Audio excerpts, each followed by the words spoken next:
So hello guys, ఈరోజు మన ఛానల్కి సుస్వాగతం. ఈరోజు మనం టాప్ 5 దేవాలయ గురించి అయితే చెప్పుకోబోతున్నాం గైస్. సో గైస్, మరి సబ్స్క్రైబ్ అయితే చేసేసుకొని ఇంట్రెస్టింగ్ అయితే ఉండబోతుంది.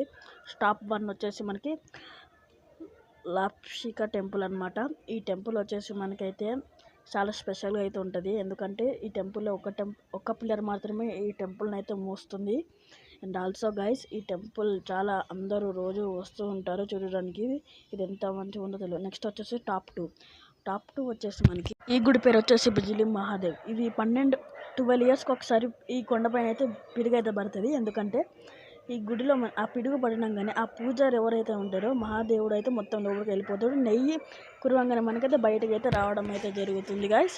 ఇలా అయితే ఇది అయితే ఉందన్నమాట. నెక్స్ట్ వచ్చేసి టాప్ 3 బిదిరీశ్వర్ ఆలయం. ఈ ఆలయంలో అసలు నీరునే పడదు. ఎందుకంటే దీంట్లో ఎన్నో రహస్యాలు అయితే మనకు ఉన్నాయన్నమాట. దీంట్లో నీడ పడదు. ఇంకా ఎక్కడెక్కడనో మనకి పాతకాలం నుంచి మనకి ఇటుకలు ఇవన్నీ కట్టడం అయితే జరుగుతుంది గైస్. సో గైస్, నెక్స్ట్ వచ్చేసి మనకి టాప్ 4 అనమాట. టాప్ 4 వచ్చేసి మనకి ఇది అందరూ తెలిసే ఉండవచ్చు. ఇది 4 పిల్లర్ అనమాట. ఒక 3 పిల్లర్ పోయింది, ఇంకో పిల్లర్ పోతే మన దునియా మొత్తం పేలిపోతుంది అంట గైస్. మరి చూడాలి. మరి 3 పోయినాయి, ఇది ఒక్కటే ఉందన్నమాట. ఇక్కడ చూసుకోవచ్చు మీరు. ఇలా అయితే ఉంటాయన్నమాట గైస్. ఇది కూడా ఒకటి మిస్టీరియస్ అయితే బాగా నిలిచిపోయింది. అసలు ఇది ఎట్లా అయిందో తెలియదు కదా గైస్.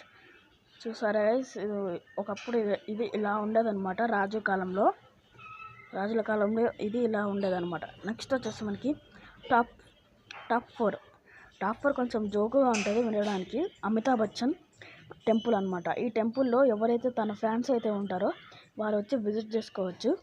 ఇంకా పూజలు కూడా చేయవచ్చు అనమాట. ఇదేందో చాలా ఫన్నీగా ఉంది కదా గైస్. చాలా ఫన్నీగా ఉంది కదా. సో గైస్, మరి ఇంతే అనమాట. ఇంకా మనకి డీప్గా కావాలంటే చెప్పండి గైస్, కామెంట్స్లో నేను చెప్తాను. సరే మరి బాయ్. సబ్స్క్రైబ్.